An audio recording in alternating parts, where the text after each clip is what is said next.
سڵاو بینەران و بیسەرانی کەناڵی ئاسمانی پەیام خۆشحاڵم لە ئەڵقەیەکی نوێی بەرنامەی پێتان دەگەمەوە. لەم ئەڵقەی بەرنامەکەماندا باز لە شەوی قەدر دەکەین. پرسیار ئاراستەی میوانەکانم دەکەم و دەپرسم شەوی قەدر چییە و بۆچی پێی دەوترێ قەدر؟ حکمت لەوەی کە قەدر دەکەوێتە دەشەوی کۆتایی مانگی ڕەمەزانەوە چییە؟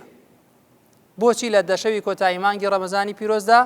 پێغەمبەری خوا صلی الله علیه وسلم بە شێوەیەک خۆی کۆ دەکردەوە وەک ئەوەی بۆ سەفەرێک بڕوات؟ وەڵامی ئەم پرسیارانە لە میوانەکانم وەردەگرمەوە.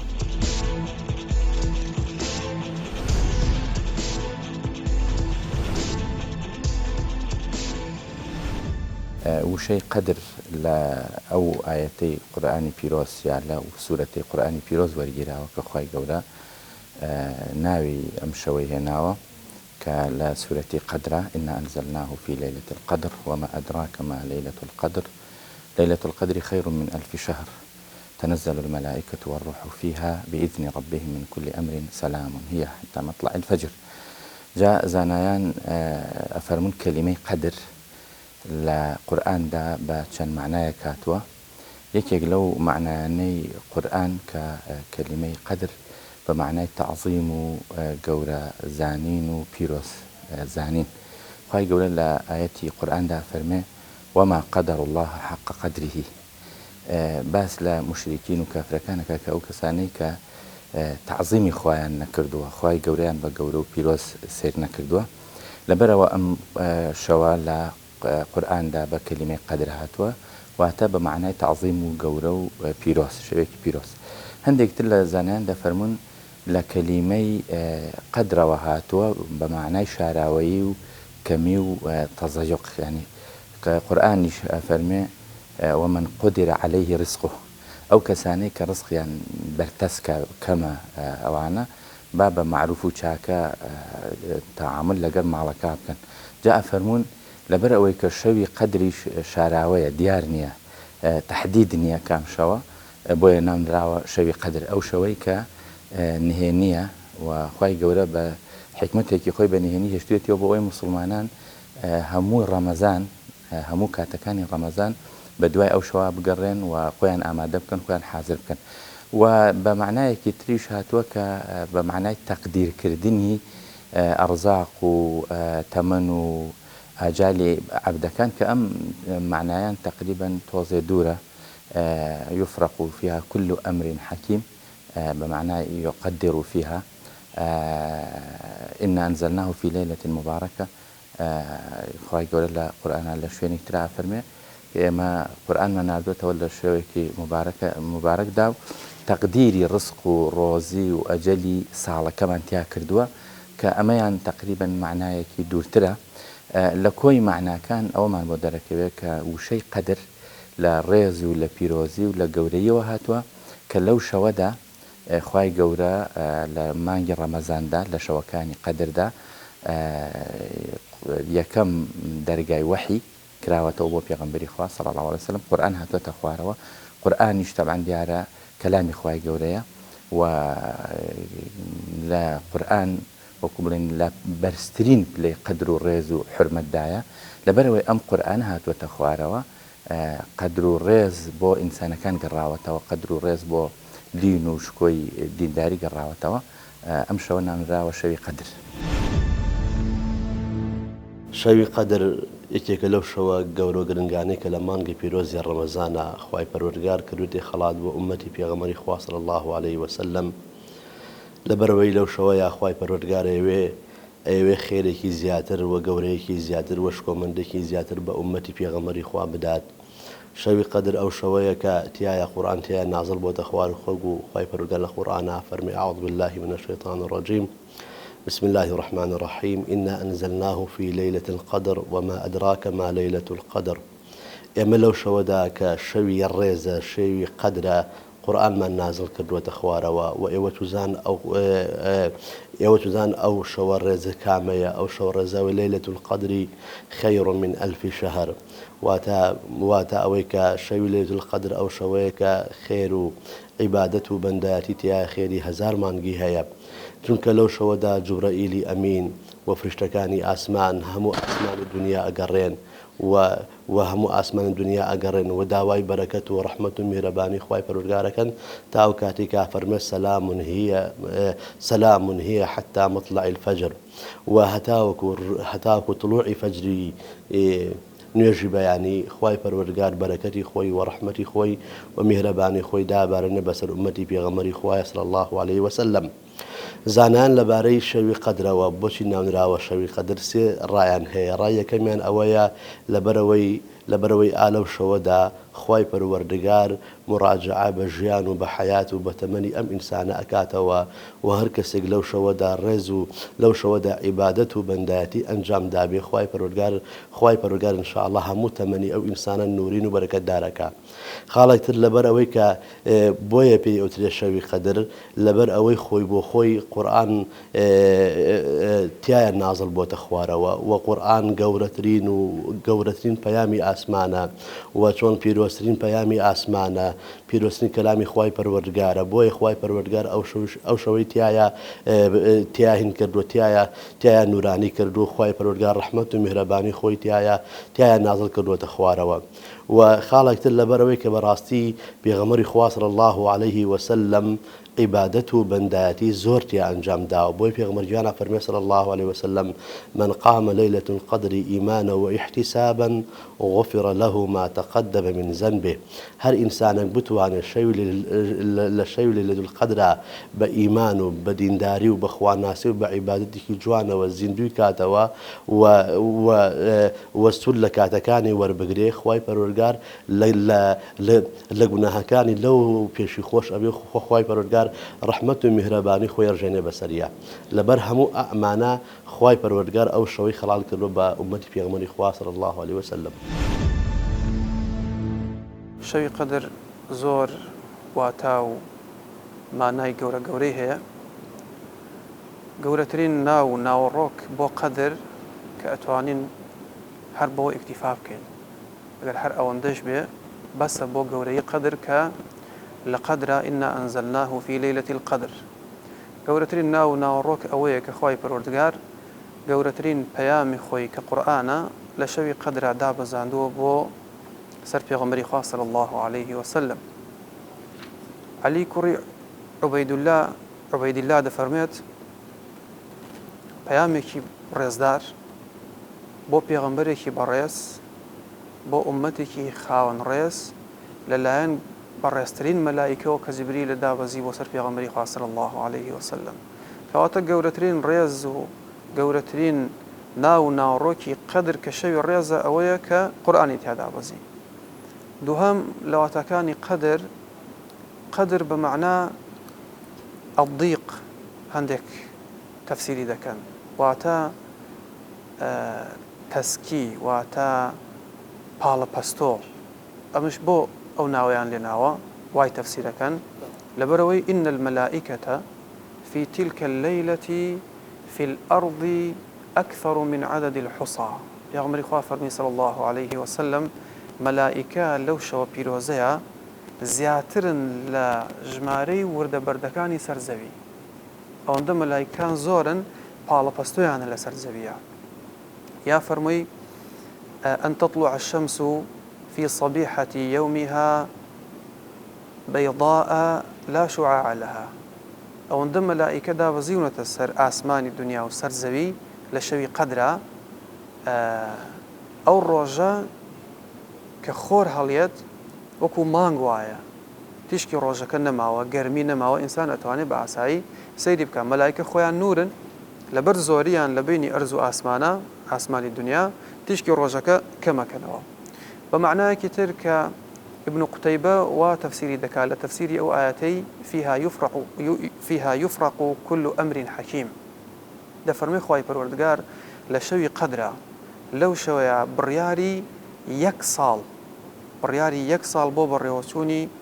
كاروبارو بريوچوني سرزوي درأكا برياري كي زور قور درأكا لأجل لجيان لرزق الروزي لباران. حتى ابن عباس رضا ورحمتي خواهي اللي بده فرميت حتى تكتب الحاج من يحج ومن لا يحج حتى أوشك أو صالة بريارك بتيبو حج أويك ناس يبو حج واتە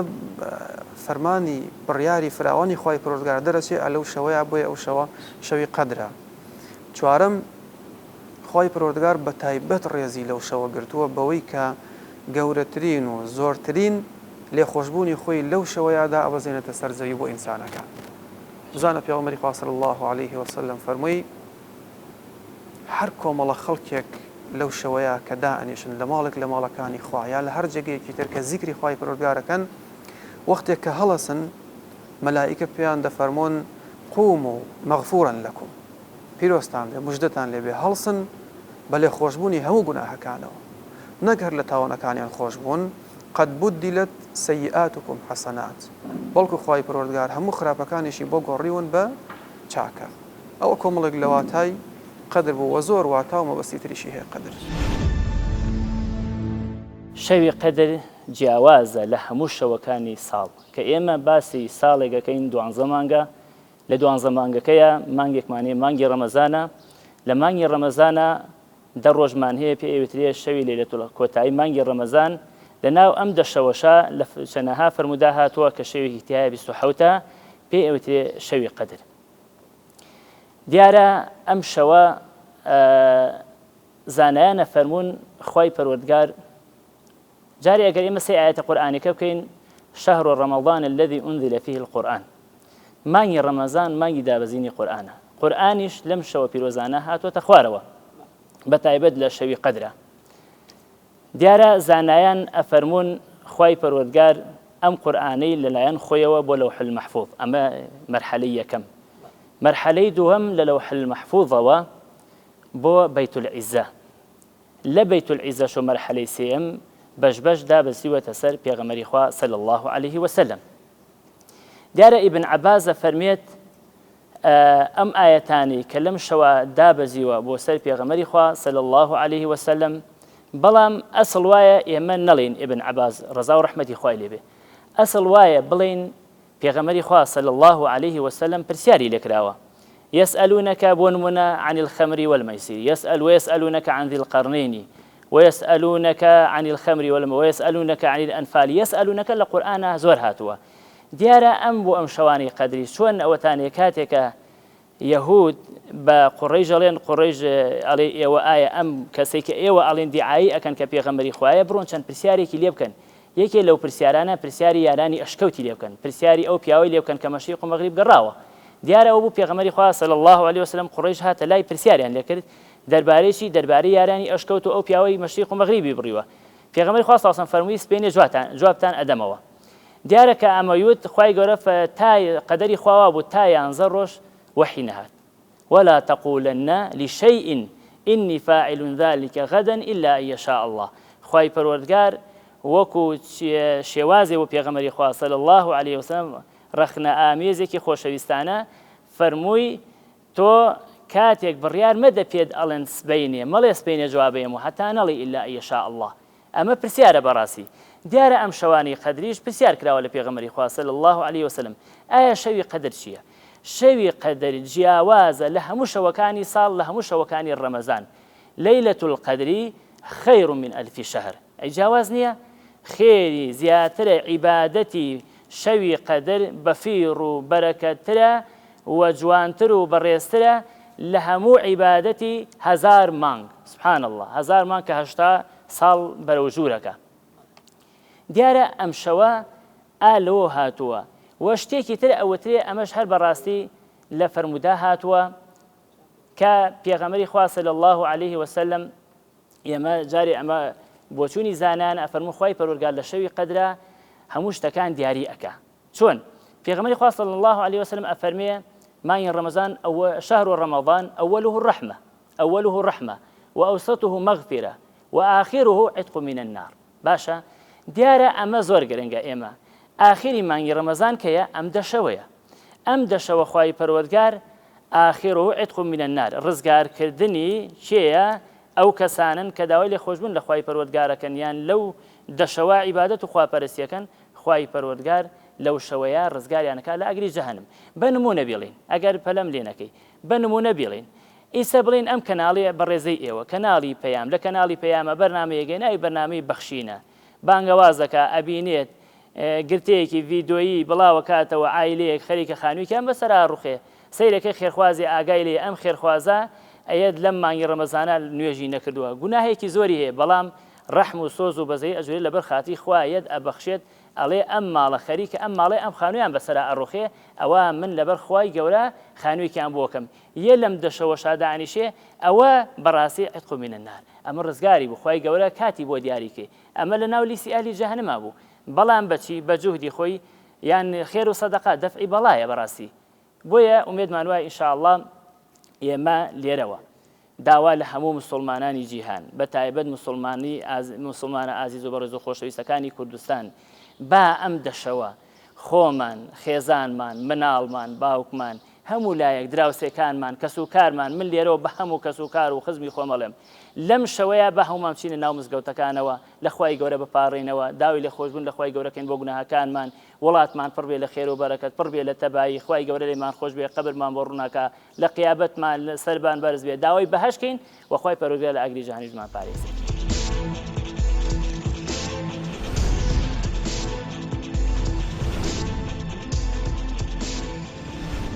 لە ڕاستیدا ئەوەی کە ئەوترێ کە شەوەکانی قەدر ئەکەونە کۆتا مانگی ڕەمەزان و ئەوانە هەندێ ئیشاراتی حەدیسە بەڵام بە شێوەیەکی کولی قەدر هەموو مانگی ڕەمەزان دەگرێتەوە ئەوەی کە ئەوترێ کە شەوەکانی قەدر دە شەوی ئەخیری ڕەمەزانە لەو حەدیسی پێغەمبەرەوە صلی الله عليه وسلم وەرگیراوە کە ئەفەرمێ ئێوە بگەڕێن بە دوای شەوەکانی لەیلەة القەدر فی عەشر الأواخر لە دەشەوی ئەخیری ڕەمەزاندا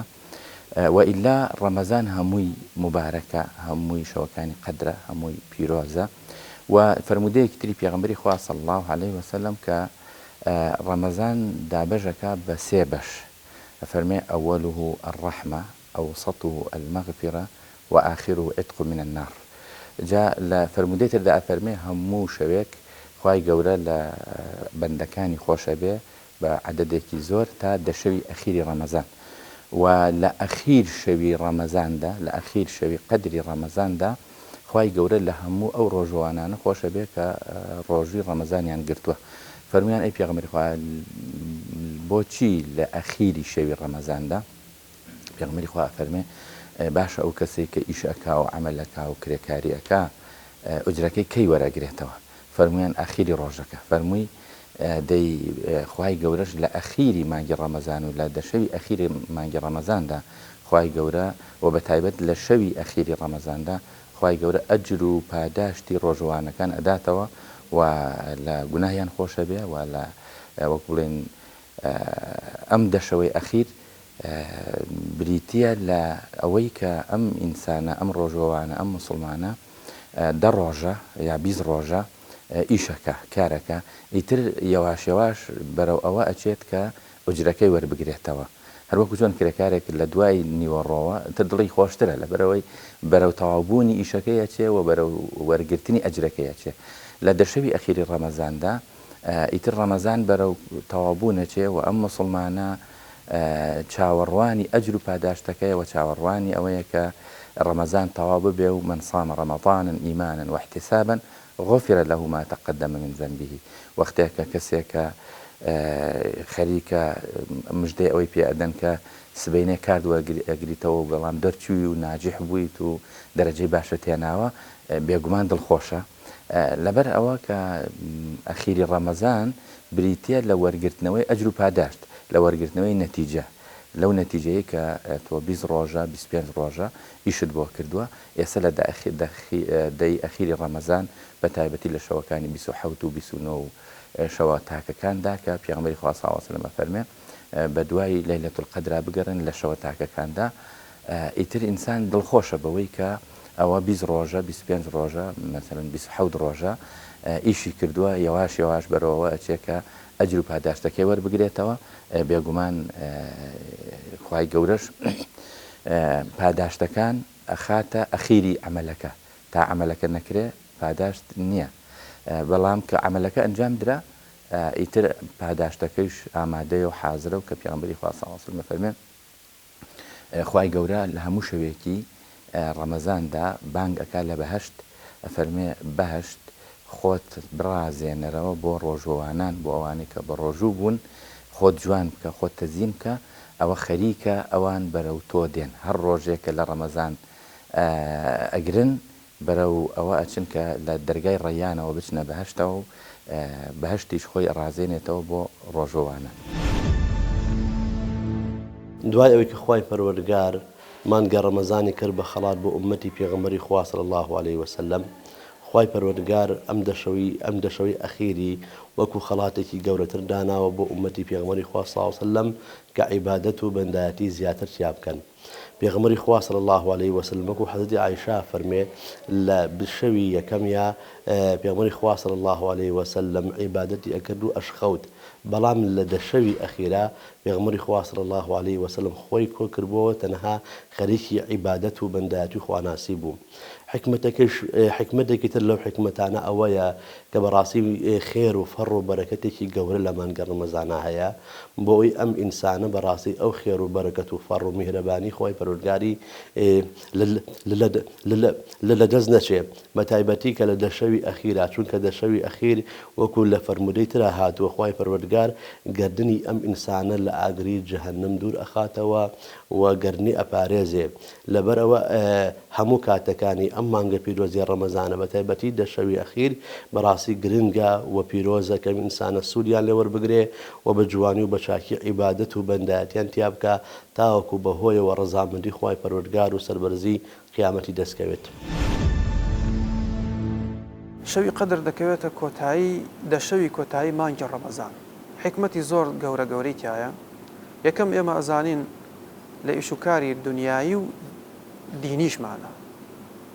هەموو کردەوەی کۆتایەکەی مەبەستە، هەموو کردەوەیەک نەتیجەکەی گرنگە. یعنی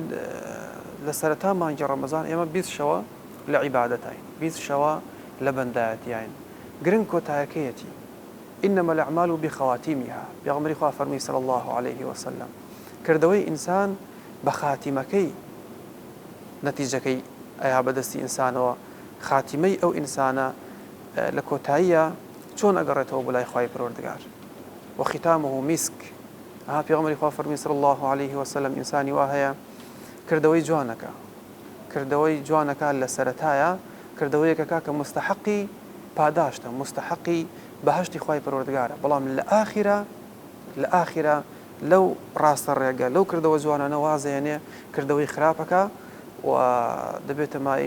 ئەوەی کە مستحقی سزا بێ. بە پێچەوانەوە هەیشە لە سەرەتایە خراپە لە ئاخیرە خاتیمەکەی باشە خوای پەروەردگار پاداشتی ئەداتەوە. جا لەبەر ئەوە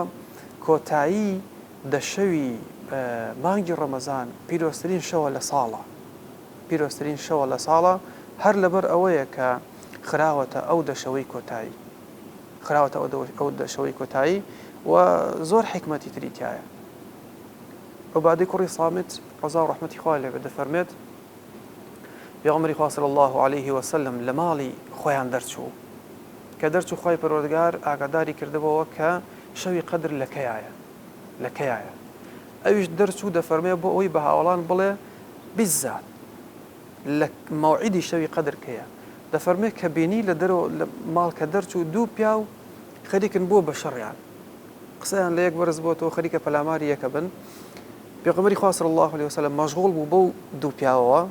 دەفەرمێ فەڕوفیعەت سبحان الله ئەو زانستە لای پێغەمبەری خوا نەما عليه الصلاة والسلام. بۆیە فەرمووی بۆ ئەوە هاتم کە پێتان بڵێم شەوی قەدر لەکەیایە، ساعاتەکەی کەیە، شەوەکەی کەیە، بەڵام وعسى أن يكون خيرا لكم. دەفەرمێ من گومانم وایە ئینشاء الله خێری تایە، بەوەی کە نازانرێ خراوەتە دەشەوی کۆتاییەوە ئینشاء الله خێری تایە. ئێمە لە دینی ئێمەیە لە ئیسلامە زۆر عیبادەتمان هەیە، عیبادەتەکان هەم کاتی ئەزانین هەم شوێنەکەی ئەزانین. بۆ نمونە وەختی نوێش إن الصلاة كانت على المؤمنين كتابا موقوتا.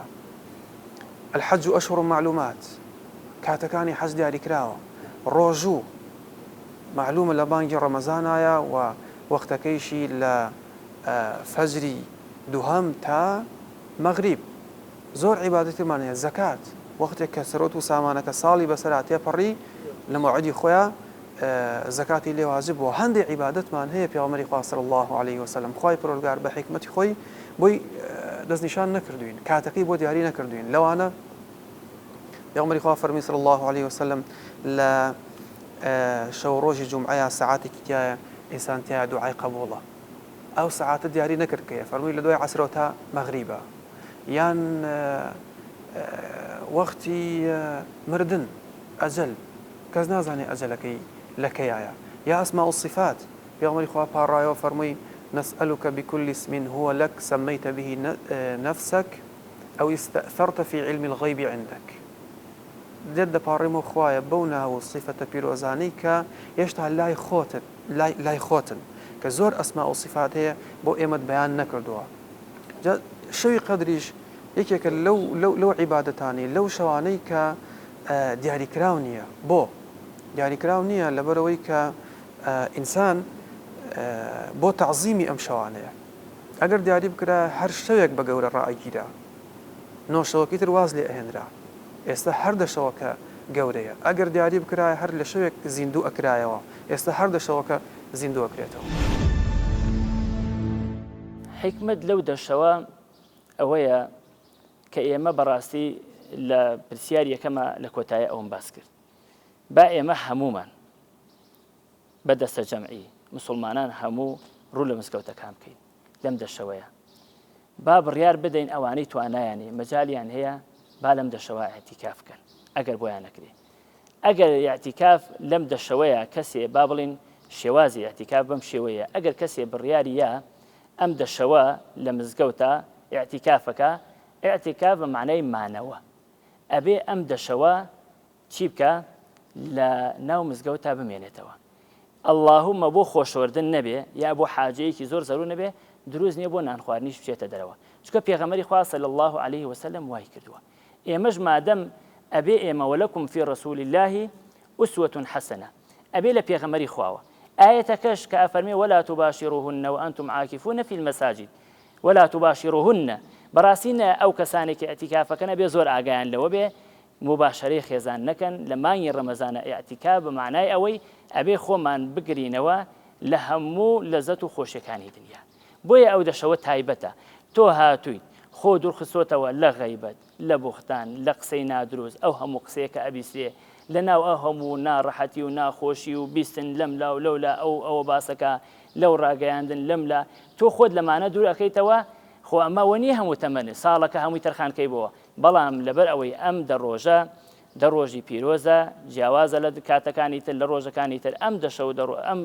دەشە و ڕۆژە تۆ بڕیارە دەی چیەکەی ئیعتیکافەکەی ئەگەر کەسێ توانی کەسێکیش نەیتوانی باشەوەکانی زیندوو کاتەوە بە تەراویح بە نوێژەکانی تەراویحی بە شەو نوێژی بە دوعاکردن لە شەوی قەدرە بۆیە کاتێکە ئەم فەرموودە أفرمي عن عائشة رضي الله عنها أن النبي كان يعتكف العشر أواخر من رمضان حتى توفاه الله عز وجل ثم اعتكف أزواجه من بعده ها بيغمري خوا صلى الله عليه وسلم أفرميت خاتو عائشة بيغمري خوا صلى الله عليه وسلم اعتكافي أكي لدروجي كوتاي ماني رمضان لە شەو دەڕۆژی مانگی ڕەمەزانە ئیعتیکافێکی واتە ئەمایەوە شەو ڕۆژ ئەمایەوە هەتا لە فەرمودەی ترا هاتووە ئەفەرمێ کاتێک کە بیویستایە سەری بۆ چاورکردی یا سەری دابێندێ سەری لە پەنجەرەکەەوە ئەبردە دەرەوە قژیان بۆ شانە ئەکرد نەئەچوە دەرەوە ئاوا پێغەمبەری خوا صلی الله عليه وسلم لە ناو مزگەوتە ئەمایەوە اینجا ئەفەرمێ ثم اعتكف أزواجه من بعده خێزانەکانی پێغەمبەری خوا صلی الله عليه وسلم دیارە چۆن پیاوان پێویستیان بە عیبادەت و خواپەرستیە ئافرەتانیشیان کەمێ لە عیبادەت و خواپەرستیە بە هەمان شێوەی پیاو ئەوانیش شان بە شانی پیاو لە عیبادەتە لە نوێژە لە شەو نوێژە لە ئیتیکافە ئەوانیش دەتوان بەڕاستی ئەم حکمەتە جوانە بۆ ئەوەی بەڕاستی گەورەی و گرنگی خۆی هەیە ئێمە لە دەست خۆمانی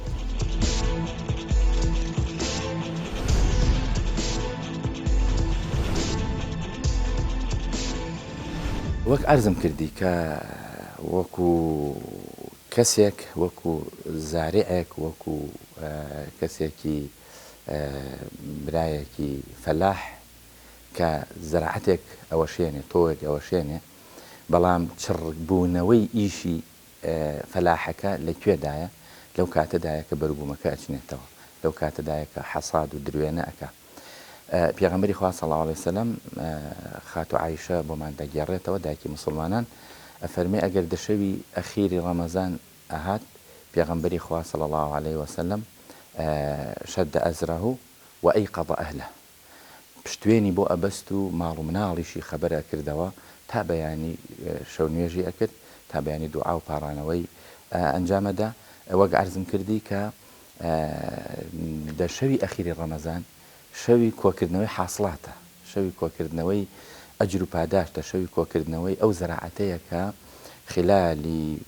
5-6 مانگێک فەلاحێک کردوویەتی و بەڵام لە سەروبەر و لە سەروبەندی کۆکردنەوەی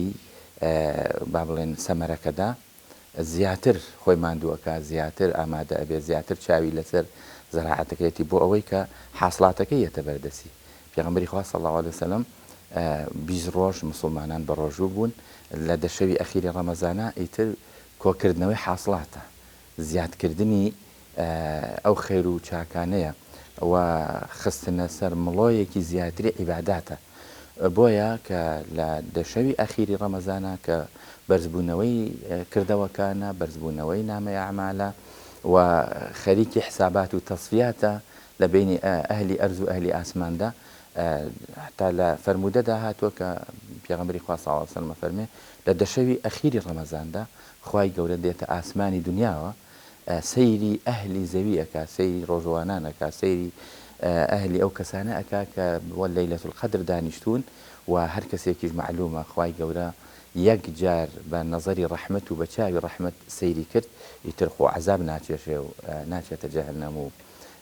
هەموو ژیانی و تەمەنی دنیا و قیامەتی هەمووی ئەبێتە خەیر و چاکە جا لەبەر ئەوە پێغەمبەری خوا صلی الله علیه وسلم لە دەشەوی ئەخیری ڕەمەزاندا بەو شێوەیە بە گورج و گۆڵی هەساوەتەوە و حتا ئێعتیکافی کردووە لە دەشەوی ئەخیری ڕەمەزاندا لە مزگەوتان نەچووەتەوە ماڵەوە و یان شەدە ئەزرەه و نەچووەتە لای خێزانەکانی خۆی یەکلا کردووەتەوە بۆ عیبادەت و شەو نوێژ و تەراویح و ذیکر و قورئان خوێندن بە معنە فراوانەکەی کە پێغەمبەری خوا صلی الله علیه وسلم ئەحیای شەوەکانی کردوێتەوە پێغەمبەری خوا صلی الله عليه وسلم بە کردارە جوانەکانی بە سونەتە شیرینەکانی بە ئاکارە گەورەکانی زۆر شتی بۆ ئێمە ڕۆشن کردوێتەوە یەکێک لەو شتانە فەڕ و بەرەکەتی مانگی پیرۆزی ڕەمەزانە و بەتایبەتی لە دەشەوی ئەخیرا چونکە لە دەشەوی ئەخیرا قورئان تایە نازڵ بۆتە خوارەوەکو قورئانە فەرمێ شەهر ڕەمەضان الذي أنزل فيه القرآن مانگی پیرۆزی ڕەمەزان ئەو مانگەی کە تایە خوای پەروەردگار قورئانی نازڵ کردووەتە خوارەوە ئەو قورئانەی هودى للناس وبينات من الهدى والفرقان جا دوای خوای گەورە فەرمێ فمن شهد منكم الشهر فليصم خوای پەروەردگارە فەرمێ ئەگەر گەیشتن بەو مانگە ئێوە تیا بە ڕۆژوو بن زانان لە تەفسیری ئەم ئاەتە قورئانیە ئەوە فەرمون ئەفەرمە حتا حکمەتی واجببوونی ڕۆژوو لە مانگی ڕەمەزانە بۆچی لە شەعبانە واجب نەبووە لەبەر فەزڵ و گەورەی قورئانە ئەی قورئان لەکەیە نازڵ بۆتە خوارەوە لە دەشەوی ئەخیری مانگی پیرۆزی ڕەمەزان لەبەر ئەوە پێغەمبەری خوا صلی الله علیه وسلم ئەو دەشەوەی ئەخیری زۆر بە گەورە زانیوە زۆر بە گرنگ زانیوە چونکە شەوێکی تایە ئەو عیبادە گەورەی تایە ئەو بەندایەتە گەورەی تایە ئەوەی تایە کە بەڕاستی چۆن ئەڵێ ئاسمان لەگەڵ زەویە گرێ درێت چونکە ئالەو شەوەیە گەورەترین و نایابترین پەیامی ئاسمان هاتوتە خوارە بەسەر قەلبی پێغەمبەری خوا صلی الله عليه وسلم و بۆ ئەوەی کە بەڕاستی ئەم ئینسانە چۆن ئەڵێ خاڵێکی تر بەڕاستی ئەوەیە کە ئینسانە چۆڵێ دەرفەت لە کۆتا شەوەکانی مانگی پڕخێری ڕەمەزان وەربگرێت زادی زۆری تیا کۆکاتەوە توێشوی زۆری تیا کۆکاتەوە بۆ قیامەتی خاڵێکتر بەڕاستی ئەوەیە کە پێغەمبەری خوا صلی الله عليه وسلم فێرمانەکە بۆچی لەو دەشەوەیە زیاتر خۆی ماندوو کردووە هەتاوەکو ئەم ئینسانە حاڵەتێکی دەرونی خەڵوەت عیبادەت بەندایەتی بۆ خۆی دروستکە چونکە ئەم ئینسانە بەشێکی هەیە پێوتری ڕۆح ئەم ڕۆحە پێویستی بە خەڵوەت هەیە پێویستی بەوە هەیە کە لە دنیا دابڕێ لە ماڵ و مناڵ دوورکەوێتەوە کاتانێکی هەبێ لەگەڵ پەروەردگاریە لە بینی خۆی و خوایە عیبادەت کە مناجات کە داوا کە داخوازی بکە بۆ ئەوەی شەحن وەربگرێ بۆی قوت وەربگرێ بۆی هێز وەربگرێ هێزێکی وا قووەتێکی وا دیندارێکی وا کە بتوانن بۆ 11 مانگتر جوانتر و باشتر کارکە ڕەفتارکە مامەڵەکە هەتاوکو لە دنیا و لە قیامەتا سەربەرز بێ. قورآن دەفەرمێت ليلة القدر خير من 1000 شهر. ليلة القدر عبادة لليلة القدر بنداتي كردن لو شوية شوي الرئيس شاكتر لبنداتي 1000 صال. 1000 صال ك ليك يديتوا هشتاو 1000 مانك 1000 مانك هشتاو 3 صال تقريبا 4 مانك. أما يكسانا بتمني إنسان. يكسانا بتمني إنسان واتا أم شوا أم چند ساعات عبادتها گوشراوی یەک تەمەنی تۆیە بۆیە دەبێ بزانی تۆ لەو شەوەیە چیەکەی لە زیکر لە عیبادەت لە قورئان خوێندن لە نوێژ لە مانەوە لە مزگەوت لە چاکە لە چاکەخوازی و دەبێ هەموو تەمەنت تۆ وەکو ئەو شەوە بی بەرنامە ڕێژیە بۆ هەموو تەمەنی ئینسان گوشراوی تەمەنی ئینسانە بۆیە پێغەمبەری خوا صلی الله عليه وسلم وەکو دایکمان عایشە دەفەرمێت كان يعتكف في العشر الأواخر وكنت أضرب له خباء لا دشوي كوتاي مانكي رمضان اعتكافي أكرت لمزقوتها أمايو حتى دفر من خيمة كوخيكم لمزقوتها أبو دروس أكرت في عمر صلى الله عليه وسلم بوشتي زور بيويز نبوايا نأهات الدرو هل لمزقوتها أمايو عبادتي أكرت وشد مئزره وأحيا ليله وأيقظ أهله زلو ميزرو خوي زورتن و تۆڵ ئەکردەوە و شەوەکانی زیندوو ئەکردەوە بە عیبادەت و خێزان و مناڵەکانیشی هەڵئەسان حتا کە تێئەپەڕی بەلای ماڵی عەلی کوڕی ئەبوو تاڵیبە هەڵی ئەسان ئەیفەرموو قومە فەصەلیە ئەلا توصەلیە ئەو بۆ هەڵناسن نوێژەکانتان بکەن جا بۆیە فرسەتێکی گەورەیە ئێمە دەبێ ئاوا بین لە شەوی قەدرە وەکو پێغەمبەری خوا صلی الله عليه وسلم هەرچیمان لە توانا هەیە بیکەین چونکە بەڕاستی ئەو شەوە فرسەتێکی زۆر گەورەیە و هیچی کەم نییە زیندووکردنەوەی شەوی قەدر هیچی کەم نییە لە ڕۆژوەکەی مانگی ڕەمەزان کە بە ڕۆژە ئینسان بە ڕۆژوە بێ هیچی کەم نییە لە تەراویحەکان چونکە ئێمە سێ فەرموودەمانەیە پێغەمبەری خوا فەرمێ صلی الله عليه وسلم من صام رمضان إيمانا واحتسابا غفر له ما تقدم من ذنبه من قام رمضان وترايح كان غفر له ما تقدم من ذنبه تفرمي من قام ليلة القدر هركس هيك ليلة القدر زندوكاتوا أو شو زندوكاتوا بقيام بشونيش خوي يقول لتوانا كان رابردوي خوش دبي إن شاء الله لا حكمة لقدر أويك من قام ليلة القدر أويك إما وكو بيغمري صلى الله عليه وسلم لو شوانا زورترين قيام كين زورترين نيوش بكين زۆرترین جار بە پێوە ڕابوەسین مناجات و گفتوگۆ بکەین قورئان خوێنین لە شەوی قەدرا ئەوە فێرە بین کە پێغەمبەری خوا صلی الله عليه وسلم زۆر گرنگی داوە بەم دەشەوە وەکو کەسێک قسەکە زۆر جوانە باشە کەسێک کە ئەچێ بۆ سەفەر وەنیە خواردن تێشووی ئەو سەفەرە با بزانێ 10 ڕۆژە ڕوا 5 ڕۆژە ڕوا مانگی ڕوا تێشوو بۆ خۆی ئامادەیەکە بەڵام فەرمودەکە فەرمی پێغەمبەری خوا صلی الله علیه و سلم چۆن کەسێ ئەچێ بۆ سەفەر ئاوا خۆی بۆ ئامادەیەکێ واتە پێغەمبەری خوا صلی الله علیه و سلم وەکو وایە چووبێ بۆ سەفەرێ لەم سەفەرەیە زۆری پێ بچێ تۆ چیتە سەفەرەوە یان 10 ڕۆژی پێچێ یا 5 ڕۆژی پێچێ یا مانگێکە پێچێ اللهم بۆ شەو ڕۆژێ بچی توێشی خۆتە بی بەڵام پێغەمبەری خوا صلی الله عليه وسلم کاتێکە بڕیاری داوە وەکو کەسێ ماڵێ کۆ بکاتەوە کۆڵێ کۆ بکاتەوە بیا بە کۆڵیا دەربچێ لە ماڵی خۆی بڕوا بۆ سەفەر ئاوا پێغەمبەری خوا صلی الله عليه وسلم کە ئەو دەشەوە هاتە پێشەوە خێرا خۆی بۆ ئامادەکەی ئەو دەشەوە لە ناو مزگەوتە ئەمایەوە و هاوڵانی پێغەمبەری خوا صلی الله عليه وسلم ئاوایانەکرد و خێزانەکانی و ئێمەی ئیماندارانیش شوێنکەوتەی سنەتی پێغەمبەری خوا بین صلی الله عليه وسلم بەڕاستی ئێمە لە خوای پەروەردگار نزیکە بینەوە ئێمە بە شەفاعەتی پێغەمبەری خوا ئەکەوین ئێمە لای خوا و پێغەمبەری خوا خۆشەویستە بین ئێمە ڕەحمەت و بەرەکەتی خوای فەڕ و بەرەکەت و ڕەحمەتی خوای پەروەردگار ڕوومان تێکە چونکە ئەو دەشەوە ئەگەر هەر سەی بکەین ئاەتە قورئانەکان إنا أنزلناه في ليلة القدر وما أدراك ما ليلة توزاني ليلة وما أدراك ما ليلة القدر ليلة القدر خير من 1000 شهر ئیتر پێغەمبەری خوا صلی الله علیه وسلم چۆن خۆی بۆ ئامادە نەکا عیبادەتی ئەو شەوە لە چەندێک لە 1000 مان گەورەتر و چاکتر و وەنیە اینجا لە کۆتایە فەرمێ سەلام هي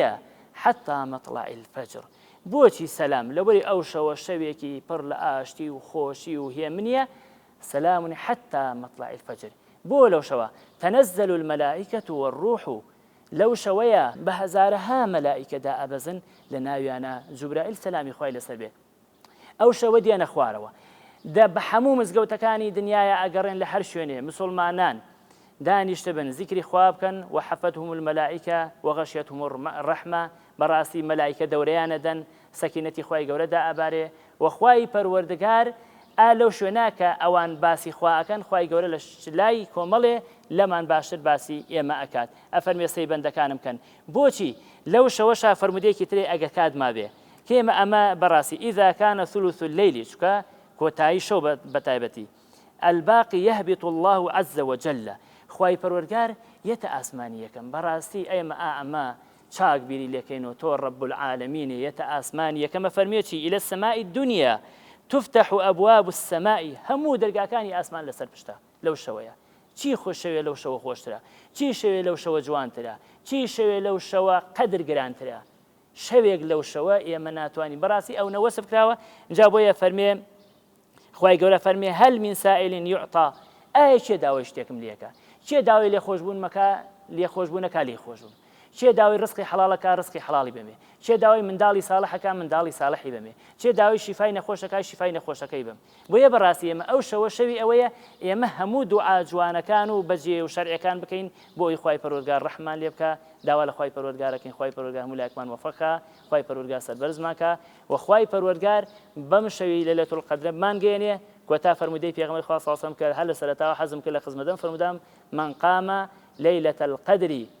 إيمانا واحتسابا غفر له ما تقدم من ذنبه أما خوشترين مجدية تێکڕای لە هەموو مژدەکان خۆشتر ئەم مژدەیە هەچ شکەسێ لە شەوی لەیلەتول القەدرە بە ئیمانەوە بە ئیخلاسەوە لەبەرخوا هات بێ بۆ مزگەوت هیچ مەبەستێکی نەبێ بۆ ئەوە نەهات بێ دوعای شەڕ لە خەڵکە بۆ هات بێ خوای پەروەردگار لە گوناهی خۆش بێ لە گوناهی دایک و باو خۆش بێ لە گوناهی خۆی خۆش بێ قەبری بۆ ڕووناکە خوای پەروەردگار مۆفەقیکە خوای پەروەردگار ڕووسوریکە سەربەرزیکە خوای پەروەردگار وڵات و نیشتیمانی بۆ پڕکە لە ڕەحمەت و بەرەکەت و خۆشی دوعای خێر و چاک بکە ئەوە ئیلا إيمانا واحتسابا غفر له ما تقدم إلا خوای پەروەردگار لە هەموو گوناحێکی خۆشە بێ داوا لە خوای پەروەردگارەکەین لەم کەناڵی ئێوە دوعا و ئامینمان بۆ بکرێ إن شاء الله خوای پەروەردگار لەو شەوەیە لە هەموو گوناهەکانمان خۆش بێ إن شاء الله و لە گوناهی مردوەکانیشمان خۆش بێ أقول قولي هذا أستغفر الله لي ولكم والسلام عليكم ورحمة الله وبركاته